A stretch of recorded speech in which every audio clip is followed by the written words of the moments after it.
Hello, and welcome to the Book Tapestry.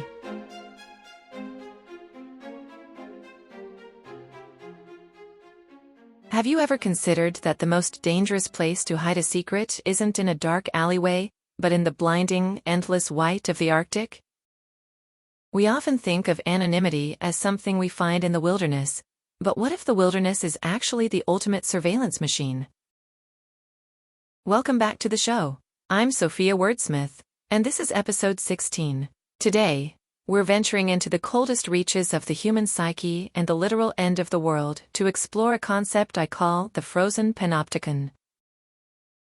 Think about the last time you felt truly watched, not just by a person or a camera, but by your very environment. We've been taught to read Mary Shelley's Frankenstein as a gothic horror story about a mad scientist and his stitched-together monster.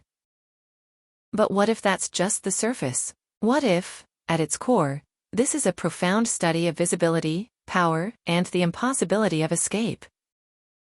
In the safe, crowded streets of Geneva or the private cloisters of Ingolstadt, Victor Frankenstein lived behind a series of carefully curated masks. He was the brilliant student, the beloved son, the refined gentleman. These urban centers provided what Michel Foucault might call protective ambiguity, the luxury of hiding a moral transgression in the busy, overlapping shadows of social life. In the city, you can be whoever you claim to be because the crowd is too distracted to see the blood on your hands. But the Arctic changes everything. It is what Foucault calls a heterotopia, a real place that exists outside ordinary social rules while simultaneously exposing the raw, ugly logic of those very arrangements. In the frozen north, concealment becomes a physical impossibility. The vast, monochromatic expanse of ice acts as a naturalized panopticon. While the philosopher Jeremy Bentham designed a literal tower to watch prisoners, the Arctic achieves this through geography alone. Against the snow's endless architectural surface, every movement is tracked, every body is highlighted, and every moral failure is rendered in high contrast. Today, we're going to look at how the ice forces Victor to audit a lifetime of moral bankruptcy, and how this 19th century nightmare perfectly mirrors our modern digital world. Stick around, because we're going deep into the ice. To truly grasp why the Arctic serves as the ultimate psychological trap, we have to look at how Michel Foucault reimagined the Panopticon. In its original architectural form, the Panopticon was a prison design where a single guard could watch every inmate from a central tower, but the inmates could never know for sure if they were being watched at that exact moment. Foucault's genius was realizing that the tower doesn't actually need a guard to be effective. The idea of the guard is enough. You stop acting out because you internalize the gaze. You become your own silent overseer. As Victor Frankenstein traverses the frozen waste, this logic of the hunt undergoes a radical, terrifying reversal. He enters the Arctic under the delusion that he is the hunter, the master of his fate, and the seeker of justice. However, the further he moves from civilization, the more he is reduced to a mere observed subject.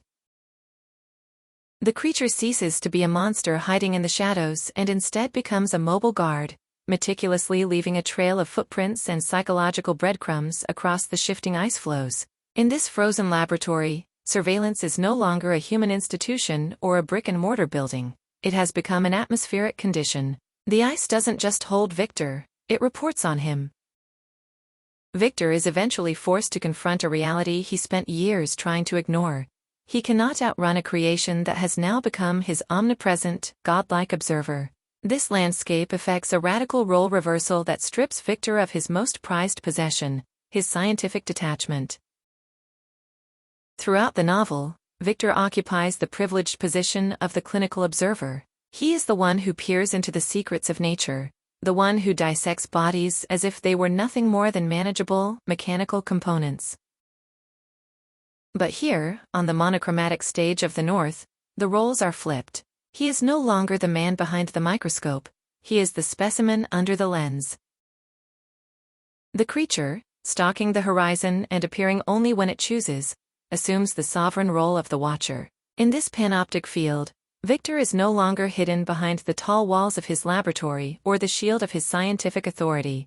Instead, he is laid bare, observed, and ultimately judged by the very being he sought to cast into the void of the unknown. This shift in perspective brings us to what Foucault famously termed the medical gaze. In his seminal work, The Birth of the Clinic, Foucault argues that the rise of modern science fundamentally changed how we perceive the human form. It began to reduce a whole, living person to a mere collection of visible fragments, a map of symptoms, tissues, and isolated organs. Victor Frankenstein's scientific practice follows this clinical logic to a disastrous, literal extreme. In his laboratory, he becomes a master of the microscopic, obsessed with the successful assembly of arteries, muscles, and nerves. He operates under the hubristic belief that life is a mechanical puzzle that can be understood and mastered simply through the technical control of its biological parts. If the heart beats and the lungs aspirate, Victor believes he has succeeded. However, the central, tragic limitation of Victor's clinical eye is its total social blindness. While he understands the biological components of a human being perfectly, he fails, fatally, to account for what we might call the social gaze. Victor assumes that technical success, the mere act of making a body breathe, is a completed experiment. He treats the creation of life as a closed-circuit event that ends the moment the eyes open. But he forgets, or perhaps chooses to ignore, that the creature must eventually exit the laboratory and enter a world governed not by anatomy, but by aesthetics, prejudice, and instinctive judgment. Victor understands how to construct a frame, but he has no concept of how society determines which bodies are granted the right to belong, and which are cast out as monstrous. This failure of vision reaches its terrifying peak when the creature encounters the young child, William Frankenstein. This moment is the ultimate test of Victor's work. William screams in pure, unadulterated terror before the creature ever utters a single word. In this instance, the child functions as a microagent of the Panopticon. He represents a social order that rejects the creature not because of his character, but because he is visually illegible.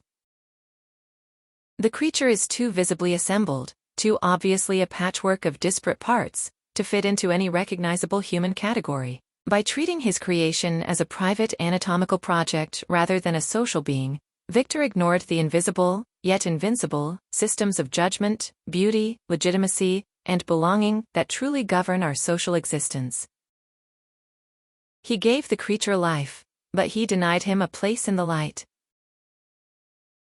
Now, let's pivot to the mechanics of the chase itself. While literary critics often describe this final act as a frantic, emotional pursuit, it functions much more accurately as a sophisticated form of what Foucault called correctional labor.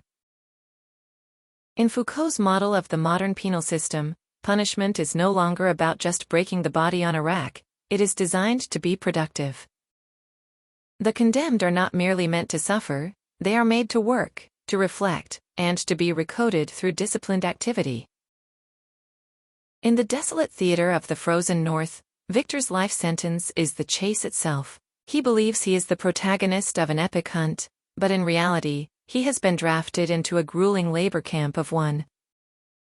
The creature designs the parameters of Victor's toil with the cold precision of a colonial overseer. He doesn't just flee, he manages Victor's very survival to ensure the productivity of his creator's suffering. By leaving caches of food, marks on trees, and prepared firewood, the creature keeps Victor just healthy enough to continue the pursuit. If Victor were allowed to succumb to the elements too quickly, the sentence would be cut short, and the punishment would fail in its corrective purpose. Victor imagines himself a hero, but he is actually a prisoner following a path meticulously laid out by the being he once dismissed as a mindless brute. In this context, every sledge track in the snow is a disciplinary mechanism, a set of invisible bars in a moving prison without walls. This entire dynamic is further complicated by the creature's profound literacy. His mastery of gentlemanly English and high culture rhetoric is deeply unsettling because it highlights the tragedy of his exclusion. As a being who has educated himself through the classics, he possesses the soul and the vocabulary of a citizen, yet he is trapped within what Foucault might call the body of a delinquent. This tension transforms the creature into a tragic paradox. No matter how many Miltonic verses he can recite, his eloquence cannot shatter his bodily fatality. The social panopticon has already judged him at the moment of sight, rendering his intellect irrelevant. Consequently, he uses his literacy not as a bridge to join society, but as a surveyor's tool to map the exact, agonizing dimensions of his own exile. By framing his relationship with Victor through the lens of Paradise Lost, he becomes a mobile surveillance tower, a witness who forces Victor to finally confront the physical, undeniable reality of his moral guilt. If we bridge this 19th-century nightmare to our own 21st-century reality, we encounter what I call the Silicon Panopticon. While Mary Shelley's version relied on the physical brutality of ice and stone, our modern version operates through the invisible, seamless architecture of data. In Frankenstein, the endless whiteness of the Arctic made concealment a physical impossibility. Today, the endless data we generate performs that exact same function, stripping away our privacy under the guise of convenience. We are constantly emitting what theorists call digital exhaust, a continuous stream of GPS coordinates, facial recognition scans, and browsing habits that renders the human body completely transparent through information. This creates a terrifying digital version of bodily fatality. Just as the creature was trapped by a physical appearance that preceded his words and dictated his fate, we are now defined by digital footprints that precede our actual presence. An algorithm, a credit score, or a data mined profile often determines how we are treated by institutions before we ever have the chance to speak for ourselves. We are seen, categorized, and judged by a system that prioritizes data points over human complexity. This pattern of disruption without accountability has become the hallmark of the modern tech industry. Much like Victor Frankenstein, modern creators often treat the devastating societal consequences of their inventions, from algorithmic radicalization to the erosion of mental health, as mere unintended side effects rather than fundamental design flaws. Like Victor's isolated laboratory in Ingolstadt, the modern black box of proprietary code enables rapid innovation without the drag of ethical oversight or public transparency. Once a complex AI or a global social platform is live and integrated into the fabric of society, the creator realizes, far too late, that they cannot simply hit delete. Victor's primary crime wasn't just the act of creation, it was his irresponsible withdrawal. He acted exactly like a modern developer who launches a volatile, unvetted product, and then deletes his credentials and vanishes the moment the bugs begin to emerge and the system starts to crash. He craved the high-status, ego-driven act of innovation, but he fundamentally refused the low-status, grueling burden of maintenance and care. In the Silicon Panopticon, we see this cycle repeating, the thrill of the breakthrough followed by a total abandonment of the broken. We are living in a world of victors, and the ice is starting to crack beneath us. In the end, the architecture of the frozen Panopticon is only completed when we introduce the third and final observer, Robert Walton. If the Arctic is the physical prison and the creature is the omnipresent guard, then Walton serves as the system's recording clerk. Through his series of letters to his sister, Walton meticulously documents and preserves Victor's dying confession. He ensures that the case file of this failed experiment is not buried under the ice, but is instead archived for all of posterity. Walton represents the final, crucial mechanism of the Arctic's power, the transformation of a private, hidden sin into a permanent public record. In the city, Victor's crimes were whispers and shadows. In the Arctic, they become data. But Walton is more than just a passive scribe. He is also the primary beta tester of Victor's toxic worldview. He begins the novel sharing Victor's dangerous hunger for glory at any cost, ready to sacrifice his crew to conquer the unknown. However, by witnessing the total system failure of Victor's life, by seeing the creator hollowed out by his own creation, Walton chooses a different path. He triggers a moral kill switch. Recognizing that the pursuit of knowledge without care leads only to the grave, he turns his ship south, heading back toward civilization and connection before he replicates Victor's catastrophe. He chooses maintenance over innovation, and survival over pride. The Arctic delivers a final, chilling verdict that resonates as loudly today as it did in 1818. Knowledge can never be truly divorced from responsibility. The ice reveals a truth that Victor spent his life trying to deny, that the act of abandonment is far more monstrous than the act of creation. While Victor dies on the floes, the gaze of the Panopticon remains fully operational through the archive that Walton carries back to the world. And here is the most haunting part. We, the listeners and the readers, become the final link in this eternal chain of surveillance.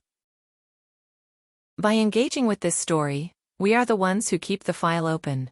The frozen Panopticon only closes its physical gates when its figures finally vanish into the mist.